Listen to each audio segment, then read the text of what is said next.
وما أرسلناك إلا رحمة للعالمين. ونحن على ذلك لمن الشاهدين والشاكرين والحمد لله رب العالمين. اللہ تبارک و تعالی قرآن پاک میں ہمیں مخاطب ہو کر فرماتے ہیں کہ افحسبتم انما خلقناکم، کہ کیا تم یہ گمان کرتے ہو کہ ہم نے تمہیں بیکار پیدا کیا، وانکم الینا لا ترجعون، اور تم نے ضرور ہماری طرف ہی لوٹ کر آنا ہے، تم یہ سمجھ رہے ہو کہ شاید ہم نے واپس نہیں جانا۔ ایک تو تم یہ سمجھتے ہو کہ ہمیں بیکار پیدا کیا، دوسرا ہم نے واپس جانا ہی نہیں۔ اللہ تبارک و تعالیٰ نے انسان کو بے مقصد پیدا نہیں کیا، بیکار پیدا نہیں کیا۔ اللہ تبارک و تعالیٰ کا ایک زبردست نظام ہمارے ارد گرد وہ موجود ہے۔ ہمارے ہاتھوں کی حرکت، پاؤں کی حرکت، ہمارے دل کے اندر جو احساسات، جذبات، سب پر ایک زبردست قسم کا اللہ تبارک و تعالیٰ نے پہرا لگا رکھا ہے۔ ما یلفظ من قول الا لدیہ رقیب عتید، فرمایا کہ جو لفظ تم زبان سے ادا کرتے ہو وہ فوراً لکھ لیا جاتا ہے۔ وَإِنَّ عَلَيْكُمْ لَحَافِظِينَ كِرَامًا كَاتِبِينَ، فرمایا کہ دو نگہبان میں نے تمہارے اوپر رکھے ہوئے ہیں، بولتے ہو تو فوراً لکھ لیتا ہے، چھوڑتے کچھ نہیں۔ ہماری ہر حرکت پر اللہ تبارک و تعالیٰ کی نگاہ ہے۔ اللہ تعالیٰ فرماتے ہیں کہ ان السمع والبصر والفؤاد کل اولئک کان عنہ مسئولا، جو کان سنتے ہیں نا وہ بھی آنکھ دیکھتی ہے، دل کے اندر کیا ہے، کل اولئک کان عنہ مسئولا، فرمایا کہ آخرت کے اندر وہ تمام کے تمام میرے سامنے جواب دے ہوں گے، چھوڑوں گا نہیں۔ فرمایا کہ الیوم نختم علی افواہہم وتکلمنا ایدیہم وتشہد ارجلہم بما کانوا یکسبون، آج کے دن ہم تمہارے منہ پر ایک مہر لگا دیں گے، زبان بند، وتکلمنا ایدیہم، پھر تمہارے ہاتھ بولیں گے، وتشہد ارجلہم، اور فرمایا کہ تمہارے پاؤں وہ گواہی دیں گے، بما کانوا یکسبون، تم جو کچھ کرتے رہے وہ سب کی گواہی دیں گے، سب کے بارے میں بتائیں گے۔ زبان تو بڑی کوشش کرے گی کہ میں کوئی غلط بول لوں، کوئی جھوٹ بول لوں، لیکن فرمایا کہ الیوم نختم علی افواہہم، منہ کے اوپر ہم مہر لگا دیں گے، پھر زبان ادھر ادھر نہیں جا سکے گی۔ تو ایک زبردست نظام ہمارے اوپر موجود ہے، صرف ہمیں سمجھانے کے لیے کہ اب دیکھنا، اب اس کے بعد جو تم عمل کرو گے اس عمل کا حساب کتاب، جزا سزا وہ موجود ہے۔ یعلمون ظاہرا من الحیات الدنیا وہم عن الآخرۃ ہم غافلون، انسان ہے نا دنیا کی طرف ایسے بھاگا جا رہا ہے، آخرت کا تو احساس ختم ہو گیا۔ خدا نخواستہ اللہ تبارک و تعالیٰ نے اگر پکڑ لیا، دنیا میں تو اللہ تبارک و تعالیٰ ڈھیل دیتا ہے، اتنا کچھ ہونے کے باوجود بھی نہیں پکڑتا۔ فرمایا کہ اس کی دو وجہ ہیں، یہ جو ہمیں اللہ نے ڈھیل دے رکھی ہے نا، یہ در حقیقت ڈھیل ہے، چھوڑ رکھا ہے، ٹھیک ہے۔ کیا پہلی وجہ، ان یوم الفصل کان میقاتا، ایک دن اللہ نے مقرر کر رکھا ہے، بس اس دن تک اللہ نے ہمیں ڈھیل دے رکھی ہے، مہلت دے رکھی ہے۔ ہاں جب وہ دن آ جائے گا تو پھر کوئی اس سے چھڑا نہیں سکے گا، اس کی پکڑ اتنی سخت ہے، اس دن تک اللہ نے مہلت دے رکھی ہے۔ اور دوسری وجہ فرمایا کہ اللہ تبارک و تعالیٰ بڑا مہربان ہے، بڑا رحیم ہے، اور بندے کے واپس لوٹنے کا، پلٹنے کا انتظار کرتا ہے۔ یہ دو وجہ ہیں۔ فرشتے کہتے ہیں نا، اے اللہ یہ انسان کو بنایا، اس مخلوق کو پیدا کرنے کی کیا ضرورت تھی؟ یہ گناہ بھی کرتے ہیں، فلاں گناہ بھی ان سے ہوتا ہے، فلاں گناہ بھی یہ کرتے ہیں۔ ہم تیری مخلوق تھے، صبح سے لے کر شام تک 24 گھنٹے جس طرح تو حکم کرتا ہے اس طرح ہم عبادت میں مشغول ہوتے ہیں۔ ایک پل کے لیے آنکھ جھپکنے کی مقدار بھی ہم تیری نافرمانی نہیں کرتے، ان کو بنانے کی کیا ضرورت تھی؟ اللہ تبارک و تعالیٰ فرماتے ہیں کہ یہ میرے بندے ہیں، میں ان کا خالق ہوں، مالک ہوں۔ اگر تم نے ان کو بنایا ہے تو پھر تم پکڑ کے دکھا دو۔ فرمایا کہ میں تو اس انتظار میں ہوں کہ شاید کسی رات کو یہ واپس لوٹ آئے، کسی رات میں یہ توبہ کر لے، شاید یہ کسی دن یہ لوٹ آئے۔ میں اس دن اور اس رات کا انتظار کرتا ہوں۔ اگر تمہارے اختیار میں ہے ان کو پکڑنا، ان کو سزا دینا، تو پکڑ لو، لیکن یہ میرے بندے ہیں، میں ان کا خالق ہوں، میں ان کا مالک ہوں۔ حضرت عمر فاروق رضی اللہ تعالی عنہ، ان کے دور میں ایک شخص بوڑھا ہو گیا تھا، گانا گاتا تھا۔ اب جب حضرت عمر فاروق رضی اللہ تعالی عنہ ان کا وقت آیا، دور آیا، تو حضرت عمر فاروق کا تو کوڑا درہ سزائیں بڑی مشہور تھی، تو وہ چھپ چھپ کر گاتا تھا۔ اس کے علاوہ اس کا کوئی روزگار تھا ہی نہیں۔ چھپ چھپ کر گاتا تھا، لوگ گانا سنتے تھے اور اپنی روزی روٹی کرتا تھا۔ کہتے ہیں کہ بوڑھا ہو گیا، آواز بھدی ہو گئی۔ جوانی کی آواز اور بڑھاپے کی آواز میں بڑا فرق ہے۔ جب آواز بھدی ہو گئی، لوگوں نے سننا کم کر دیا۔ جب لوگوں نے سننا کم کر دیا، پیسے آنا کم ہو گئے، فاقوں تک نوبت آ گئی۔ ایک وقت آیا کہ لوگوں نے بالکل اس کا گانا سننا ختم کر دیا، نوبت فاقوں تک۔ کہتے ہیں کہ بھوک کی وجہ سے، پریشانی کی وجہ سے، کہتے ہیں کہ وہ جنت البقیع کے قبرستان کی طرف دوڑا اور ایک جھاڑی کے نیچے بیٹھ کر اللہ تبارک و تعالیٰ سے فریاد کرنے لگا۔ ظاہر ہے سب کا خالق تو وہی ہے نا۔ ٹھیک ہے، گناہ تھا، گانا بجانا حرام تھا، لیکن اس کو اس کے علاوہ آتا ہی کچھ نہیں تھا۔ تو فریاد کرنے لگا کہ اے اللہ، جس وقت میں جوان تھا، میری آواز میں سوز تھا، ساز تھا، لوگ سنتے تھے، مجھے پیسے دیتے تھے، میرا گھر سکون سے آرام سے چل رہا تھا۔ اے اللہ، اب بوڑھا ہو گیا ہوں، آواز بھدی ہو گئی ہے، لوگوں نے گانا سننا چھوڑ دیا، اب میں فاقوں پر آ گیا۔ اے اللہ، تو ہی میری فریاد کو پہنچنے والا ہے، تو میری مدد کر، بھوک کی وجہ سے تنگ ہوں۔ بڑی گڑ گڑا کر اس نے دل کے ساتھ اللہ سے مانگا۔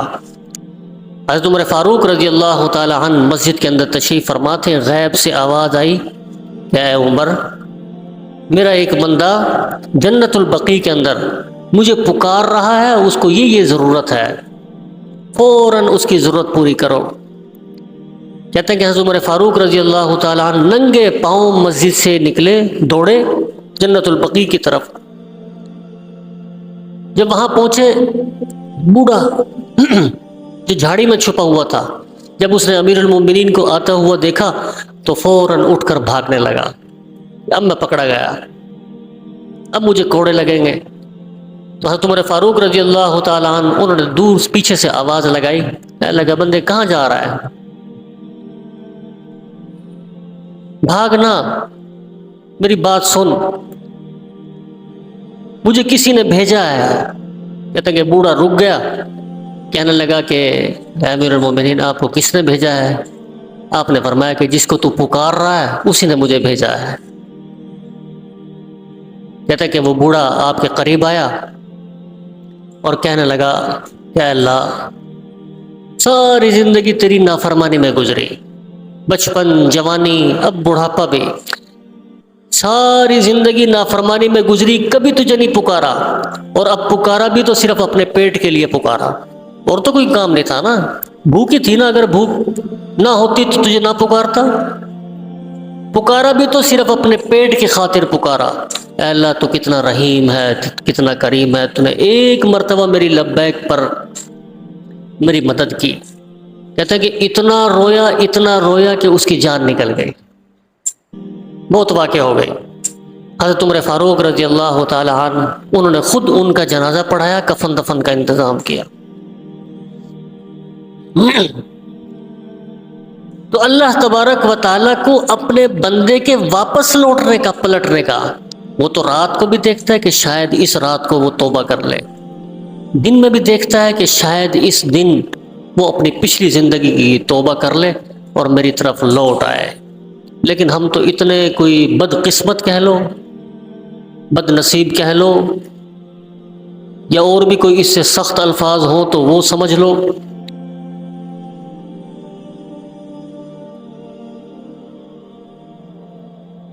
حضرت نبی کریم صلی اللہ علیہ وسلم جیسی ہستی، جن کو طائف کے میدان کے اندر پتھر پڑے، طائف کے اوباش نوجوانوں نے ایسے پتھر مارے، خون آپ کے پنڈلیوں سے ایسے رستہ ہوا، آپ کے پاؤں کے نیچے ایسے جوتوں میں جم گیا۔ حضرت زید بن حارثہ جو آپ کے غلام تھے، انہوں نے آپ کو کاندھے پر اٹھایا، چل نہیں سکتے تھے، پتہ نہیں کتنی سفر آپ نے بھاگتے ہوئے، دوڑتے ہوئے اسی خون کی حالت میں گزارا۔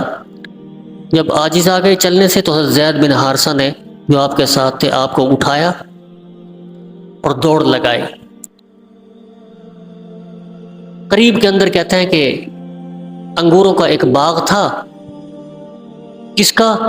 جو نبی کریم صلی اللہ علیہ وسلم کا سب سے بڑا جانی دشمن تھا، عتبہ، اس کے باغ میں جا کر پناہ لی، جان بچائی۔ کہتے ہیں کہ عتبہ نے جب اللہ کے نبی کا یہ حال دیکھا، رشتہ دار تو تھا، برادری تھی، رشتہ داری تھی، تو کہتے ہیں کہ ویسے دشمن تھا، لیکن اس حال میں جب اللہ کے نبی کو دیکھا تو اس کی بھی آنکھوں میں آنسو آ گئے، وہ بھی کہنے لگا کہ ظالموں نے، بدبختوں نے ان کا کیا حال کر دیا۔ کہتے ہیں کہ وہ رشتہ داری کا جو خون تھا نا، وہ جوش مارنے لگا، باغ میں گیا اور انگوروں کا ایک خوشہ، گچھا، وہ ایک تشتری میں رکھا، دل میں چاہا کہ میں یہ اللہ کے نبی کو پیش کروں، اس نوجوان کو پیش کروں۔ کہتے ہیں کہ جب جانے لگا نا تو وہ دشمنی وہ آڑے آ گئی کہ میں دشمن ہو کر کیسے پیش کروں۔ اپنے غلام کو بلایا، کہنے لگا کہ جاؤ یہ اس نوجوان کو، محمد کو یہ دے دو۔ جب وہ غلام اللہ کے نبی کی خدمت میں وہ انگور لے کر حاضر ہوا، تو نبیوں کی تو عادت ہوتی ہے نا کہ کیا امیر اور کیا غریب، انہوں نے تو اللہ کی بات ہر طرح کے لوگوں تک پہنچانی ہے۔ جیسے کہتے ہیں نا کہ جماعت والے، تبلیغ والے، نہ یہ بڑے کو دیکھتے ہیں نہ چھوٹے کو دیکھتے ہیں، انہوں نے تو بات کرنی ہے، دعوت دینی ہے، بڑا ہو چھوٹا ہو، امیر ہو غریب ہو، صحت مند ہو معذور ہو، اللہ کی دعوت، اللہ کا پیغام وہ ہر تک پہنچانا ہی پہنچانا ہے۔ تو کہتے ہیں کہ جب وہ غلام اللہ کے نبی کے پاس آیا انگور لے کر، تو اللہ کے نبی نے اللہ کی دعوت، پیغام اس تک پہنچایا۔ پوچھا کہ کیا نام ہے، کہاں کا رہنے والا ہے؟ نام بتایا، کہنے لگا کہ میں نینوا کا رہنے والا ہوں۔ آپ نے فرمایا کہ اچھا تو میرے بھائی یونس کے شہر کا ہے۔ حضرت یونس علیہ السلام نینوا کے تھے۔ تو وہ غلام حیران، کہنے لگا کہ آپ کو یونس کا کیسے پتا؟ آپ نے فرمایا کہ وہ بھی اللہ کے نبی تھے اور میں بھی اللہ کا نبی ہوں، اور آپ نے پھر سورہ یونس کی، پوری سورہ یونس کی اللہ کے نبی نے تلاوت فرمائی، اور وہ سنتا جاتا تھا اور اس کی آنکھوں سے آنسو جاری ہوتے تھے۔ کہتے ہیں کہ وہ غلام ایمان نہیں لایا تھا، کافر تھا، اللہ کے نبی کے پاؤں میں پڑ گیا اور آپ کے پاؤں چومنے لگا، فوراً ایمان قبول کر لیا۔ تو ہم ایسے شخص کو چھوڑ کر ہم پھر دوسری طرف دیکھیں، یہ ہمارے اوپر تو پھر افسوس ہی کر سکتے ہیں ہم۔ کتنے افسوس کی بات ہے، اتنے سب کچھ ہونے کے باوجود بھی اللہ تبارک و تعالیٰ نے اپنا کرم رحم ہمارے اوپر کیا ہوا ہے کہ ہم انسانوں کی شکل کے اندر موجود ہیں، ورنہ کب کا ہمیں بندر اور خنزیر کی شکل میں بنا دیتا۔ جیسے پچھلی قوموں کو اللہ تبارک و تعالیٰ نے بندر بنایا، خنزیر بنایا، شکلیں تبدیل ہو گئی، مسخ ہو گئی۔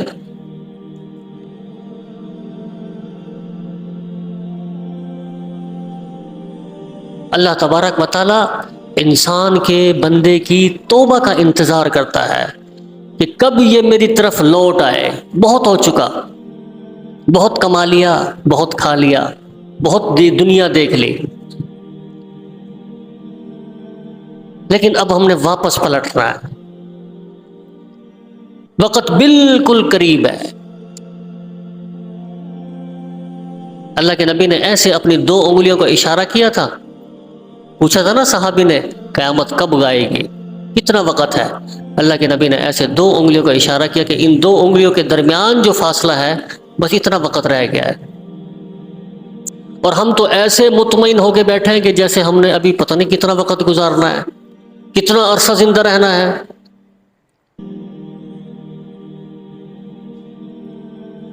مطمئن ہو کے بیٹھے ہیں۔